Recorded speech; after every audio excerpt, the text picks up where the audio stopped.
মুকুলগুলো কি সুন্দর দেখতে লাগছে, তাই না? সকাল সকাল দেখেই আমার মনটা তো ভালো হয়ে গেছিলো। সকাল সকাল স্নান সেরে ঠাকুর প্রণাম করতে ছাদে চলে গেছিলাম। আমি কিন্তু একা নেই, আমার সাথে কুট্টু অবশ্যই আছে, তার সাথে আজকে বাবাও আছে। হ্যাঁ, তো প্রণাম টনাম করে সকালে জলখাবার নিয়ে ছাদে চলে গেছিলাম। কুট্টুর, আমার, বাবার, আমাদের তিনজনেরই খাবার নিয়ে চলে গেছিলাম। আর এই যে ডিম সেদ্ধটা দেখতে পাচ্ছ, এটা কিন্তু বাবা করেছিল। মা তো বাড়িতে নেই, ভাইয়ের পরীক্ষা চলছে, মাধ্যমিক পরীক্ষা। ভাইকে নিয়ে ভাইয়ের স্কুলে মা নিয়ে গেছে। তো আমি, বাবা, কুট্টু তিনজনে বাড়িতে ছিলাম, সেই জন্য তিনজনে একসাথে মজা করে ছাদে কিন্তু সকালে জলখাবারটা খেয়ে নিলাম।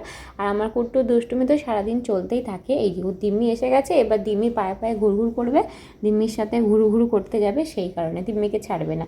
আর রাত্রিবেলায় এই যে মা ভাত রান্না করেছিল, রুটি বানিয়েছিল, আর বাবা কিন্তু চিকেন রান্না করেছিল। বাবার ভাইয়ের জন্য রুটি বানিয়েছিল, তার সাথে কুট্টুর জন্য পুচকু একটা রুটি বানিয়ে দিয়েছে।